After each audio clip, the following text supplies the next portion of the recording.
Hi everyone, my name is Joanne Kennedy and I'm a naturopath and I specialise in methylation histamine intolerance. And today I'm joined by my colleague Melanie Pierce. And Melanie specialises in mould illness and oxalate toxicity and is today going to talk to us about the hair tissue mineral analysis test and how it relates to her clinical practice. So welcome, Mel. Hi, thank you for having me. You're welcome. So let's just get straight into it. So Mel, what exactly is the HTMA, the hair tissue mineral analysis? What is it and what is it looking for? Okay, so it is a hair test. So we take a sample of the hair to get a look at mineral compounds and also some heavy metals. So lots of people will look at the HTMA and say, oh, that's the heavy metal testing, but it's actually so much more than that. So it looks at a lot of different things. So some of the minerals that we're looking at: calcium, magnesium, zinc, copper, manganese, sulfur, selenium, iron. It's a really good one, chromium. And then some of the heavy metals like aluminium, arsenic, mercury, lead, nickel, which, you know, we might not think would show up, but I see it really quite often. Nickel, yeah. Some of these heavy metals. So the way that this test works, though, is it looks at how the body's utilizing those nutrients, not just whether they're there or not. Also looks at ratios of minerals in relation to each other and also minerals in relation to any of the heavy metals that show up, because it's not just the numbers, it's the ratios of how things are working. So, you know, you can have too much calcium relative to magnesium, so therefore you've got a relative magnesium deficiency. It's all about keeping everything in balance. So that's where the really good information comes from, is looking at the ratios, not just the raw numbers. So we need to interpret the test. So you look at things like zinc relative to mercury. You might have really good zinc levels, but if you've got mercury there, that's blocking the utilization of the zinc. So therefore you have a higher need for zinc. Same thing with like calcium and lead. They antagonize each other. And even something like copper can relate to iron. And so it can tell us if the body's having a little bit of a hard time absorbing or utilizing certain nutrients based on other nutrients or other heavy metals. Okay. So how does it differ? Can you explain to everyone how it differs to what you would see in a blood test for our minerals and then for heavy metals? Okay, so blood testing is taken as a snapshot in time. So it's that moment in time when your blood is drawn. The hair mineral analysis, if you have 3 months of hair regrowth, because it does need to be on uncolored hair. So if you've got about 3 centimeters of hair, that's going to show 3 months worth of growth. So it's going to show us what's been happening over the course of that time, just not a snapshot in time. The other thing is our bloodstream is very tightly regulated. So levels of certain nutrients and even metals are very tightly regulated for homeostasis. So the body will take them out of the blood and store them elsewhere if they're in high levels. So just showing what's in the blood doesn't necessarily show what's happening in the whole body. It shows us how those minerals are being utilized, not just whether they're there or not. Are they getting into the cell where they're needed? Because a lot of our nutrients are intracellular, so inside the cell, not just in the bloodstream. And the main thing is, it's just a transport mechanism. So the example that I use is, if you know you're in the grocery store, let's say during the pandemic, and you needed toilet paper and there's no toilet paper on the shelves, if they go and look on their computer and they say, oh, we've got heaps of toilet paper, but it's in the trucks on the road, there's no benefit. It's not useful to you in that moment because it's not in store. So the blood test is looking at what's on the trucks being transported. The hair tissue mineral analysis will tell us what's actually in the cells.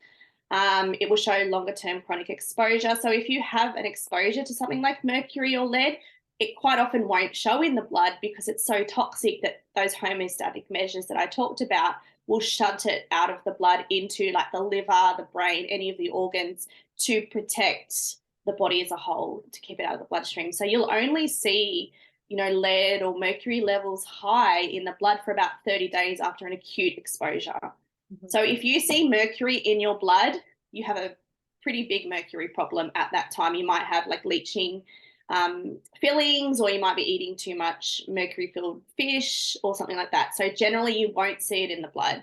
So it's not an accurate measure of what's happening. Yeah, I think that's about it. So Mel, if it is in the blood, can it be just like recent exposure from eating Yeah. a bit of fish? Yeah. So, It'd be eating like way too much tin it would tuna. be eating like several tins of tuna every day for weeks and weeks on end. Okay, so it's unlikely. So if it's in the blood, it's definitely going to be in the, where does mercury go? It goes into the brain. Does it go into tissue or bone, or that's lead? Yeah, so yeah, it goes into, so lead has a really high affinity for the bone. So you might see, like, there's actually been x-rays done where they can actually see where the lead deposit, and that's really can be dangerous for kids because they're growing and they're building their bone. So it will go, and so the mercury, will likely go into the brain and the liver and things like that. So it's just the protective mechanism of moving things out of the blood. And the same thing as well with minerals. So something like I hear all the time about the blood pH, and we've got these mechanisms. Yes, we do have these mechanisms to keep the blood pH at a certain range, but the body has to take minerals from the bone, for example, to buffer that. So it's not giving an accurate picture of what's going on in the body, because there are lots of measures that the body will take to keep that blood at a certain level of certain things like pH, mercury, things like that. It's very tightly regulated, and the body will do anything it has to. Like, putting mercury in the brain is not good overall for the body, but it's trying to get it desperately out of the blood, and that's the next best option. Okay. So what about the urine tests that people can do for heavy metals when they've been during the chelation process? So what's the benefit of doing hair tissue mineral analysis over those urine tests that are looking for the metabolites? Because if your body's actively detoxifying those, then it will show in the urine. But if your body has just what I call, it's like having a junk room in your house. You just chuck it into storage and forget about it. If it's been just put into storage and you're not actively detoxifying it, then it won't show in the urine either. And the other thing is, I will say, is that with these hair tissue tests, I find with kids, you generally find heavy metals in the first test. In a lot of adults, you might not see any heavy metals in the first test because the detoxification capacity of the body is overburdened. And so you might not see it until we start working on opening up those detox pathways. So it can be very heavily hidden. So you just know how to interpret it. But yeah, if you're not actively detoxifying those metals, you won't see it in the urine. You won't see it in the urine. Okay. So it actually tells us how well the body's detoxifying, basically. Yeah. Oh, okay. And that's another thing I wanted to talk about, is some of the things that it can show. So we use it not to diagnose certain things, but it's a screening tool to give us more information on where to look. So the body utilizes certain nutrients under certain conditions. So, for example, when we are very stressed and we're in that high stress response, your body will retain sodium and potassium. So you will see those levels go really high. The body's retaining them to use them for that stress response. But then when the stress becomes too chronic, we become depleted, and you might go into that exhaustion type phase of stress. You will see those go down, for example. So looking at that will tell us how the adrenals are functioning at that moment in time, whether we think that they're maybe under a high stress, or maybe they're going into that exhaustion phase. Same thing with the thyroid. Like, we can get some information about how the thyroid's doing based on how the body's utilizing certain nutrients and the ratios. Then we might go, okay, we really need to look at doing thyroid testing because it looks like you might be underactive. And it might just be you just need a little bit of thyroid support. You don't need to actually go after the thyroid levels, but it just tells us, is it starting to slow down or speed up? You can actually see what's happening with blood glucose regulation as well. So see how the body's utilizing carbohydrates, whether they're having a really high carb diet and those blood sugar levels are spiking or not. We can tell digestive function. So if a lot of your minerals are low, you're either not consuming enough or your body's not absorbing everything. And we can see whether the bones need additional support, looking at the calcium and what's happening there. So if the calcium's not getting into the bones, you will see it quite high on a hair tissue mineral analysis. And then we look at what support do we need to give to help that calcium get to the bones, so it's not going into the arteries or into the tissue and causing problems there. So it gives us a lot of information about the functionality of the body. Mm. So Mel, when it comes to gut malabsorption conditions, what would be the major malabsorption conditions that you'd see clinically? Like, you mean like conditions in people, or what nutrients? Yeah, so what are people, people with SIBO, for instance, obviously have significant malabsorption. So clinically, are you seeing people with SIBO and large bowel dysbiosis, and what about mold and oxalates? How is sort of malabsorption of nutrients following suit into what you see in the hair tissue mineral analysis with these really common conditions that we see in our clinic?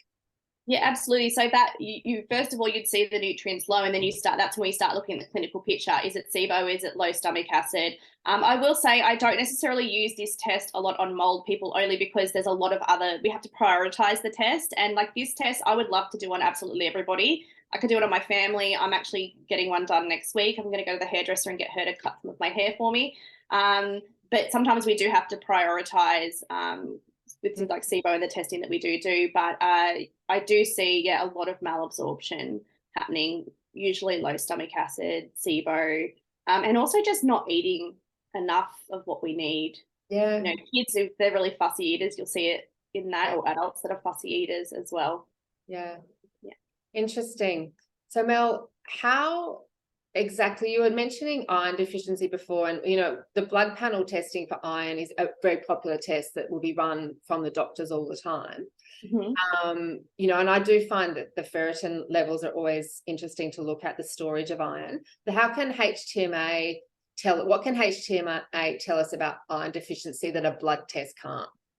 Okay, so well, you can often look at them together. The main thing being is if someone gets a blood test, they've got low iron, and they're supplementing and the levels just aren't going anywhere. You can use the HTMA to give you some more information about what else you can look at. So with nutrients, you have what's called like antagonists and like synergists. So things that work against each other. So for example, calcium and magnesium will compete for absorption. So if you're having a lot of calcium, you're not going to absorb a lot of magnesium, and vice versa. So there are things that can block absorption. So with iron, then we can look at the hair tissue mineral analysis.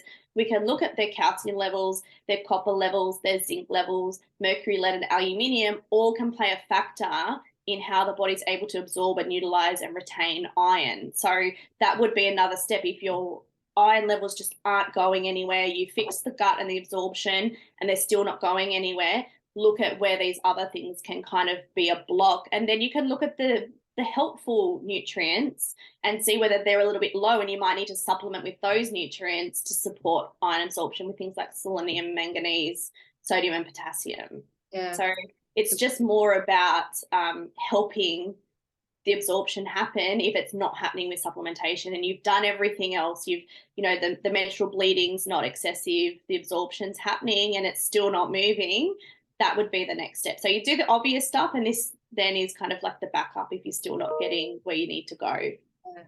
Great. So can you give me a clinical picture of a patient and how they'd present, where you're like, I really want to do a HTMA on this person? What would be that person? How would they present, their symptoms, their case history? What would be like the perfect candidate to do a HTMA? Well, I think every person who's living on planet Earth should do one, because we live in such a toxic environment. Yeah. Like if I could and money was not an option, I would do this on everybody. But I use this a lot in kids because, you can't do needles. It just gives lots of information from one test on a very big variety. But mental health issues, I would go there. So fatigue, I would as well. So with mental health, you can have an imbalance between copper and zinc. It's a really big one. And here's the funny thing, quite often we want to supplement with zinc, but there are a small percentage of people that actually might need copper support. So I find with this test, it either tells me exactly what I need to know and that I already kind of knew, or sometimes it'll throw me something that I wasn't expecting. And that's what's good about it, because going on symptoms alone, you can't always tell what's going on with that person. But yeah, fatigue's a really big one as well. So your calcium, and even insomnia. So calcium and magnesium are what we call like your sedative minerals. So you'd be looking at those if people are having troubles getting to sleep or staying asleep. And if someone's got fatigue, you're looking at sodium and potassium, because they're what we call like the energy nutrients. And I actually love using electrolytes. I think electrolytes are really important for a lot of people. But in particular, the sodium, like lots of people are fearful of salt. We've been told, go on a low salt diet. But if you're eating a whole food diet, especially if you're eating a low carb diet, you can become deplete in salt and throw in some adrenal stress and you're going to become very deplete in your sodium. So, yeah, they're probably the three I would say. Yeah, fatigue, mental health issues, and people with, needle phobias. But the other thing that can be really beneficial for as well is people who have been on long-term supplementation. Like we both get this. People come to us and they're like, I've been taking this magnesium for 3 years or whatever. And you want to make sure you're not throwing out those other nutrients, because when we supplement, we're giving them in higher doses than what you would get in nature. And it's very warranted at times, but you don't often need to do it long term. So it's a really great way to check in. Hey, have I thrown out my calcium levels by supplementing with too much magnesium? Or you might find you need more magnesium than what you're even having. So, and also, actually, see, as I said, there's so many people. Anyone who has any sort of occupational exposure. So, and even if it's your parents or your grandparents, because we do inherit heavy metals, someone who's a welder, someone who grew up on a farm or does farming, anyone who works with any sort of chemicals, living around factories, if I'm starting to get that picture that there's a lot of toxicity exposure, then I would be looking at that as well. Fascinating. So Mel, how do people actually collect the sample, the hair sample? Because I know that it's not straightforward. Yeah, look, I send a video out to people to give them a demonstration. The easiest way is to get your hairdresser to do it for you. And you just, usually it's 3 centimeters of uncolored hair. You can do it with less, but so it has to be uncolored. Has to be uncolored. And you can't use anti-dandruff shampoos, or if you do, it will throw out your selenium levels. And we can just make an adjustment on the interpretation for that. But untreated, is optimal. It has to be untreated, and optimal would be 3 centimeters of growth. You can do it on less, and you can do it on other body hair. So you can use like underarm hair, chest hair, pubic hair. There are challenges with it. Hair is the best, but there are alternatives. If someone's bald, for example, or colors their hair every few weeks and they can't get that regrowth, there are options around it. And you just take, it's about that much, like a 20-cent piece kind of amount, about 3 centimeters if you can. How much? So how many strands? Like, you do it based on weight usually. So it's about 1 gram of hair. So it would depend on how thin or thick your hair is, and you often just take it from a few different sections. Like I've got fairly thin hair, you can't notice it when you take it. I just take it. That's why I get my hairdresser to do it. You do from a few sections. You take a very, very thin. From a couple of spots, and you have to get it done from the roots, because that's where it's not. Yeah, from the roots, and then you get rid of it. So you can see where I've got like regrowth. You would just kind of do this section. You'd cut off the rest. But as I said, you can collect from other locations on the body, and we always give thorough instructions on how to do a collection. Right. Well, Mel, I love this test. I think it's fascinating, and I'm so glad that you are so well versed in how to interpret the test, because it's all about the clinician's skill in interpreting these tests, because there's so much information in them. Yeah, absolutely. And you need to also be looking at the entire clinical picture and the case history and everything else that's going on with the patient. Absolutely. Yeah. Like so many people come to me and said, oh yeah, I've had the heavy metal test done and I didn't have any heavy metals. And we have a look and I'm like, well, hold on. What else is going on? Your adrenal functions, through your adrenals are through the roof, your stress is through the roof. You calm that down, you do a retest, and sometimes they pop up then. Yeah. But they're tricky tests to really understand. I've done I just did a 7-hour additional training recently, but I've done hours and hours and hours of training on these. I've probably done 20 or 30 hours of training on top of, interpreting them. Yeah, that's the thing with these test guides, is these tests are done willy-nilly by so many practitioners that don't really understand how to analyze them, and that is super important. So Mel, thank you for putting so much time into learning that. It's great. I'm just a nerd. I love it. So guys, Melanie is available for consultation via Zoom. You can book in with her via my website, and she can definitely order the HTMA test for you if she really thinks that is going to be helpful for her in treating you with your health conditions. So Mel, thank you. You're a world of knowledge. Thank you. All right, guys. This video is going to go on YouTube, and it will also be on my website. Thanks, Mel. See you later. Thanks. Bye.